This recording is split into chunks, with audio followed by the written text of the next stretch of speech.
pertama kepada Pak Lurah. Pagi hari ini ada acara di Purworejo terkait dengan bank kredit desa. Mungkin rawuh menyusul Bu, karena pas bareng di Pendowo kelihatannya. Yang kedua, kami mengaturkan terima kasih dan sugeng rawuh atas rawuhipun Bapak Ibu sekalian. Kami mengaturkan terima kasih atas undangan kami yang diprakarsai oleh Ibu Kepala Puskesmas Tetirjo. Dalam hal ini alhamdulillah kita diberikan fasilitas di undangan kami kemarin di desa ya Bu. Tapi hari apa Bu Christine hubungi saya kan di KK Pak, mantap. Ini yang kedua, saya difasilitasi Bu Zoom di sini makan gratis. Yang dulu FKD sewilayah kerja Puskesmas Tetirjo. Barang Jamban Rock itu jebule ora dadi ODF ya, kayak saya sampaikan kemarin itu teknisnya itu masih diresapkan ke tanah juga ternyata itu menyalahi aturan. Jebul ngoten ya dereng memenuhi syarat dan kalau ternyata masih keliru juga itu bikinnya. Gitu. Nanti monggo kita sama-sama kita pelajari dan dalam suasana santai, monggo. Boleh tanduk ya Bu? Boleh ya. Kalau saja kehadirannya melebihi 40, maafkan Bu, karena saya kemarin mater memang untuk kader kita itu lebih dari 30 dan untuk undangan desa saya pastikan lebih dari 10 karena saya bawa anak kecil dan Mbak Mulan. Kados ngaten kemawon kan saged kula aturaken wekdal kondur Pak Basuki billahi taufiq wal hidayah. Wassalamualaikum warahmatullahi wabarakatuh. Oke, sing sebelah mriku apa sing mriki? Ternyata yang sini reuni Pak. Kemudian yang kami sampaikan adalah dari pemerintah desa ngaturaken matur sangat Bu atas fasilitas dan yang jelas makan-makan ya Bu. Gratis. Karena dari pemerintah desa memang terbatas sekali untuk fasilitasi terkait dengan peningkatan kapasitas. Kita setahun itu hanya 1 atau 2 kali kelihatannya. Tahun ini 2 kali jadi. Yang terhormat Kepala Desa Tetirjo yang dalam hal ini diwakili Pak Bambang selaku Sekdes, yang kami hormati Pak Ketua BPD, sedaya perangkat, ajeng yang ini yang saya cintai, saya banggakan luar biasa, kader-kader kesehatan Desa Tetirjo. Alhamdulillah puji syukur hari ini kita bisa silaturahmi di sini. Matur sembah nuwun rawuhipun, matur sembah nuwun mangkaping-kaping pokoknya matur sembah nuwun Puskesmas diberi fasilitas, diperbolehkan membuat kegiatan atau melaksanakan kegiatan apa yang menjadi kewajiban kami. Kemudian kita sampai mawon seperti yang dinamika Pak Bambang. Jadi hari ini itu kegiatannya peningkatan kapasitas kader kesehatan sesuai dengan visinya kami. Puskesmas Tetirjo ini ingin menjadi puskesmas yang prima dalam pelayanan, dan pelayanan kami ada 2 kelompok, yaitu pelayanan dalam gedung atau UKP dan pelayanan luar gedung atau UKM.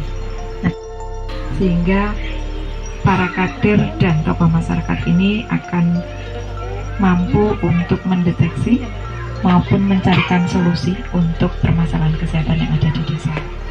Kemudian prima di dalam pelayanan dalam gedung kami, yang jelas berarti kami memenuhi syarat, baik itu secara gedung pasien maka boleh menuliskan saran. Silahkan sedaya mawon bareng, sedaya mawon saged, karena tanpa itu kami tidak terbuka mata hatinya dan maupun terbuka wawasannya, dan oh ternyata ini toh yang dibutuhkan masyarakat ya. Kembali lagi kami ingin menjadi puskesmas prima pelayanan tahun 2026, insyaallah. Semoga gedungnya sesuai standar, alatnya juga sesuai standar, SDM-nya kompeten, pelayanannya betul-betul dari hati sehingga sesuai dengan prosedur, dan semua permasalahan kesehatan di Puskesmas Tetirjo itu bisa tertangani dengan baik, bisa diberikan solusi dengan baik, baik itu yang permasalahan kesehatan masyarakat maupun permasalahan yang dalam gedung. Ini pinginnya memang menyehatkan masyarakat itu ya, menyehatkan masyarakat dalam arti kadang masyarakat kalau nggak sakit memang nggak ke puskesmas, Bu, saya sendiri ya. Jadi kalau misalnya mau cek gigi aja, kalau nggak sakit gigi kayaknya juga nggak datang ke dokter gigi ya, padahal itu sangat penting sekali. Ya mudah-mudahan nanti tim kesehatan juga bisa mengajak anggota warganya untuk turut mendukung program dari Puskesmas Desa Dadirejo. Jadi artinya yang kalau diberhentikan dari BPI ataupun sudah keluar dari perusahaan itu setelahnya ya tidak dianggap hutang ke pribadi. Nah nanti kalau misalkan pribadi itu mau membuat kartu dengan mandiri, dialihkan dengan mandiri, membawa persyaratan baru. Sudah mandiri. Oh, Kerja.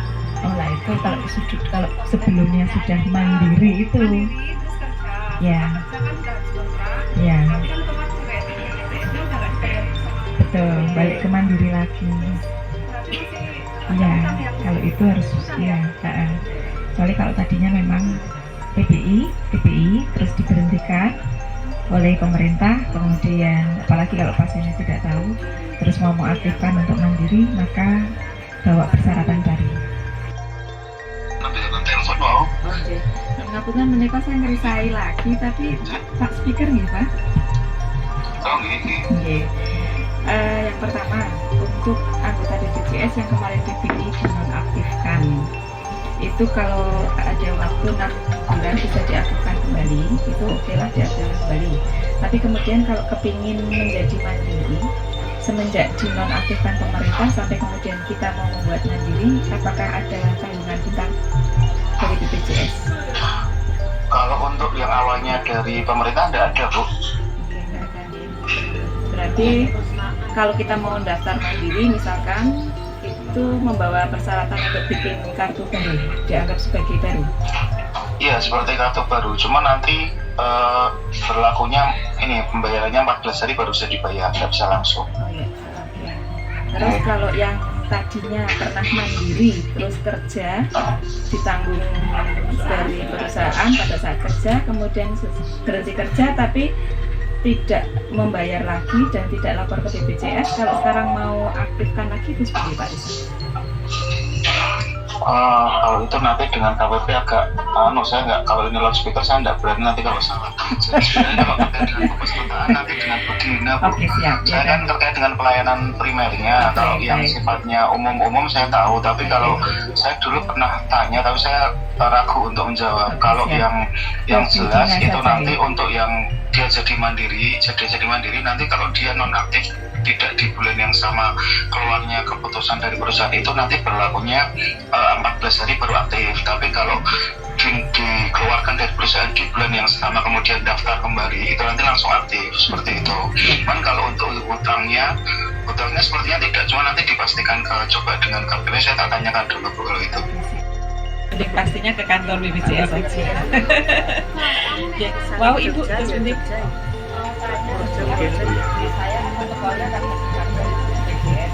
PPI ya. anak saya itu pas ini ya puskesmas Pagelaran. yang dia bulan baru yang bisa di treatment itu bilangnya kan nggak bisa Ya. terus gimana caranya biar bisa tulisannya di situ gitu loh ya masalahnya anak saya kan pengennya bisa gigi terus akhirnya dari sekolah di paskes yang di relokasi itu loh, Bu.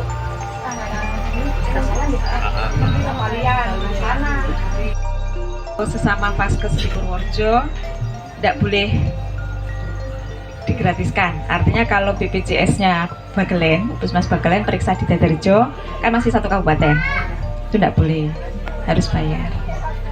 Ya, nah satu solusinya ya penjenengan pindah ke Puskesmas Dadirejo. Ibu Siti Komaria, ya saya dipanggil Bu Siti, ya. Kemudian basic saya itu perawat, jadi mungkin yang lapangan agak jarang ketemu, ketemunya biasa mungkin di BP atau di rawat inap. Nah mungkin sekarang karena kemarin juga kebetulan tugasnya ya itu tadi mencari memantau yang COVID, ya mungkin terkenalnya baru itu. Nah mungkin untuk yang lain ada orang yang dengan HIV, nah, kita mungkin tidak ada ya, mudah-mudahan yang menderita HIV. Kemudian, nah ini jenis-jenis TBC yang kita pahami mungkin hanya satu dulu ya, TBC hanya paru-paru saja yang terserang. Ternyata ada banyak. Selain TBC paru-paru, ada juga TBC kelenjar. Kelenjar kan bisa ada di selain kelenjar getah bening ya, itu. Kemudian juga ada TBC selaput otak. Jadi kumannya tadi menyerang selaput otak. Kemudian ada juga yang dinamakan TBC tulang. Nah, tulang biasanya tulang belakang yang terserang. Ini. Kemudian ada yang TBC usus. Nah, TBC usus kemudian batuk lagi. Nah selama 2 minggu itu ternyata tidak sembuh-sembuh, nah kita harus waspadai ya, waspadai dulu Bu, tidak langsung wah saya TBC, tidak. Kemudian ada keluhan lain nyeri dada. Nah, nyeri dada kan kalau dari batuk kemudian yang terus-terus akhirnya terserang dada pun terasa sakit. Nah itu nyeri dada. Kemudian yang lebih khas lagi adalah batuknya itu ada darah ya. Kita sering lihat batuk darah, berarti itu sudah lihat indikasi paru-parunya sudah mulai ada luka. Semakin besar itu kelihatan jelas ya. Kemudian bisa juga di sekitar lipatan ketiak ya, kelenjarnya, kemudian lipatan paha atau di sekitar rahang. Ini kan kelenjar di belakang telinga, di sekitar rahang, bisa di ketiak atau di lipatan paha. Jadi bisa terlihat ada pembesaran yang pergerakannya membesarnya. Untuk yang program TB ini, jadi kita puskesmas khususnya mungkin pesanannya Mbak Fioni ya, nanti kalau di sekitar kita ada yang tanda-tandanya tadi telah disebutkan, tolong melaporkan kepada kader, kepada bidan, kepada perawat atau ke puskesmas langsung, nggak apa-apa. Proses tertularnya TBC misalnya antara satu dengan yang lainnya itu berapa lama bisa terdeteksi kalau itu TBC? Oh, lumayan agak lama ya. Iya, maksudnya Masa inkubasi. Ya, masa inkubasi maksudnya. Masa inkubasinya itu lama Bu. Kali-kali supaya kadar antibodi bayi si anak itu tetap tinggi, bertahan lama, kekebalannya lebih kuat, apalagi yang tidak mendapat ASI eksklusif. Nah, itu ASI sampai 2 tahun karena ASI itu kekebalan paling tinggi. Nah, masalah dan pertanyaan lain. Biasanya pada saat datang ke lokasinya biar ibune lali. Biyen tahu disontek apa ibune lali. Kadang ada itu, kadang tak share imunisasi, Bu anak kula sesuk sontek napa? Lah anak iki umur piro? Kadang bertanya seperti itu ya. Jadi tolong nanti Ibu kader terus kita ajak, ayo segera imunisasi. Kita ajak nggih Bu kader, jangan ora bosen-bosen lah ngelekke nggih.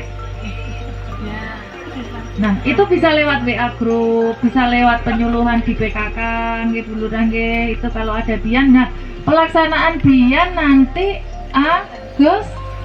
Agustus nggih, diinget nggih. Agustus besok.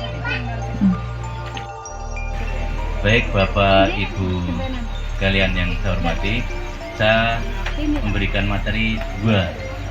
Ini sudah terbuka dan ini yang kedua nanti sebetulnya, menyampaikan tentang hepatitis yang belum diketahui sebabnya atau yang viral di medsos itu disebut sebagai hepatitis yang misterius. Nah, oke, nanti saya sampaikan. Ini sekarang karena sudah terbuka yang PMK, penyakit mulut dan kuku pada hewan ternak, oke. Dan ini porsinya adalah porsinya dokter hewan, tetapi karena Dinas Ketahanan Pangan dan Pertanian itu SDM-nya terbatas sehingga meminta bantuan Dinas Kesehatan untuk menyampaikan. dan harus meningkatkan kekebalan pada hewan ternak dengan memberikan vaksin, dan yang kedua adalah jamu-jamu untuk meningkatkan kekebalan. Kalau saya tanya, lah jamu ini apa? Itu katanya dibubuk ke jahe sama kunir, diberikan makan untuk jadi ya Pak.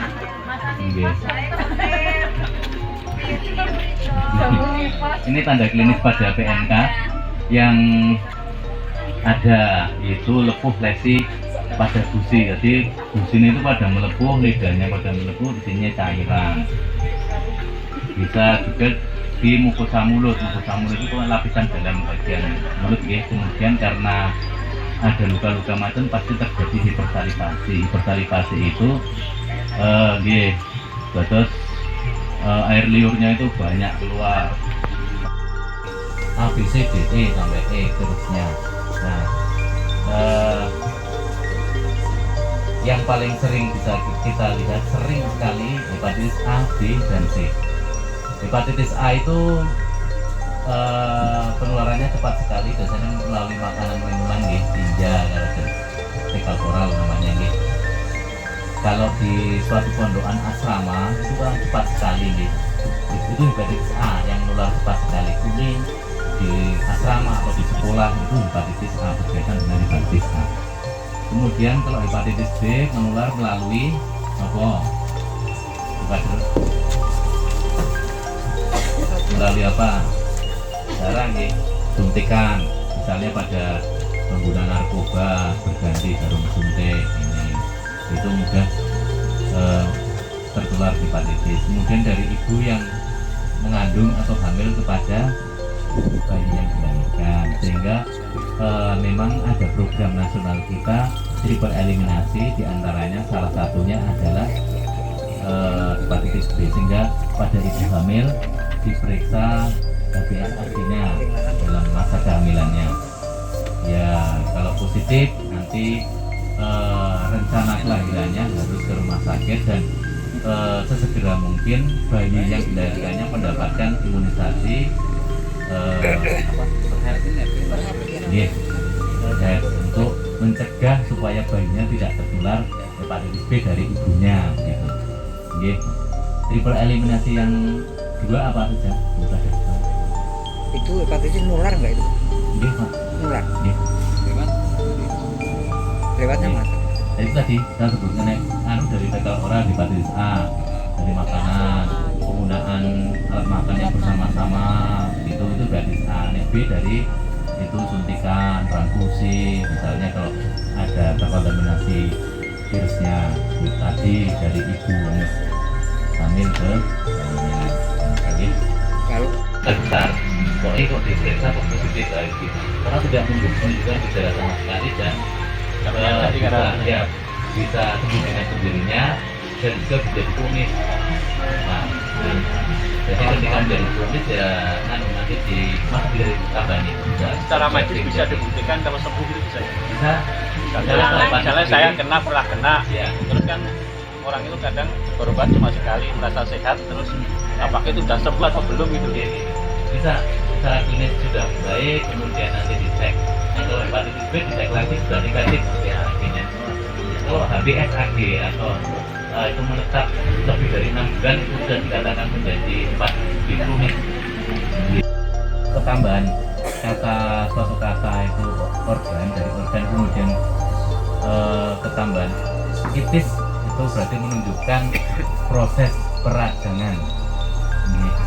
Jadi peradangan atau ragam pada hati atau liver, hepatitis. Di mana kertas letaknya hepar kita atau liver kita di sebelah mana? Bukan liver. Itu di rongga perut, artinya di bawah diafragma. Perut itu dibagi menjadi 9 regio namanya nggih. 9, atas itu ada 3, kanan kiri tengah, kemudian di tengah ada 3 juga, kanan tengah kiri, bawah juga ada 3, kanan tengah kiri. Nah, kalau hati itu atau liver itu letaknya di kanan atas. Nah, sini berarti. Oke. Nah, itu nanti kaitannya adalah dengan ada nyeri loh. Hepatitis itu ada nyeri pada penekanan. Nah, daerah yang nyeri ditekan itu yaitu daerah perut kanan atas. Lambung itu sebelah kiri atas dan tengah. Hati itu juga kadang di ulu hati juga, karena makanya disebut ulu hati. Karena memanjang besar itu hati itu dari ulu hati sampai dengan perut kanan atas. Itu yang belum diketahui sebabnya atau yang viral di medsos itu disebut sebagai hepatitis yang misterius. Nanti kita sampaikan. Ini sekarang karena sudah terbuka yang PMK, penyakit mulut dan kuku pada hewan ternak. Dan ini porsinya adalah porsinya dokter hewan, tetapi karena Dinas Ketahanan Pangan dan Pertanian itu SDM-nya terbatas sehingga meminta bantuan Dinas Kesehatan untuk menyampaikan tentang penyakit mulut dan kuku. Enten sing kagungan sama Bu Bidang. Tips penanganan daging segar dan jeroan dari pasar tradisional. Daging tidak dicuci sebelum diolah. Dinginkan lalu bekukan. Jadi kalau daging tidak langsung dimasak atau akan disimpan di freezer, maka daging bersama kemasan disimpan terlebih dahulu pada suhu dingin minimal 24 jam di filler. Oh ya, yang di bawah dulu itu loh, yang khusus daging, kemudian setelah 24 jam baru taruh freezer. Pastikan memilih jeroan yang sudah direbus. Nah, ini berkaitan dengan meh kurban. Nah, itu melingnya dari DKPP jane nek nyuci aja ning tali jeroane. Itu yang air mengalir. Kemudian Air mengalir sampai jauh. Baiknya dikubur kotoran tinjanya dan jeroannya direbus dahulu sebelum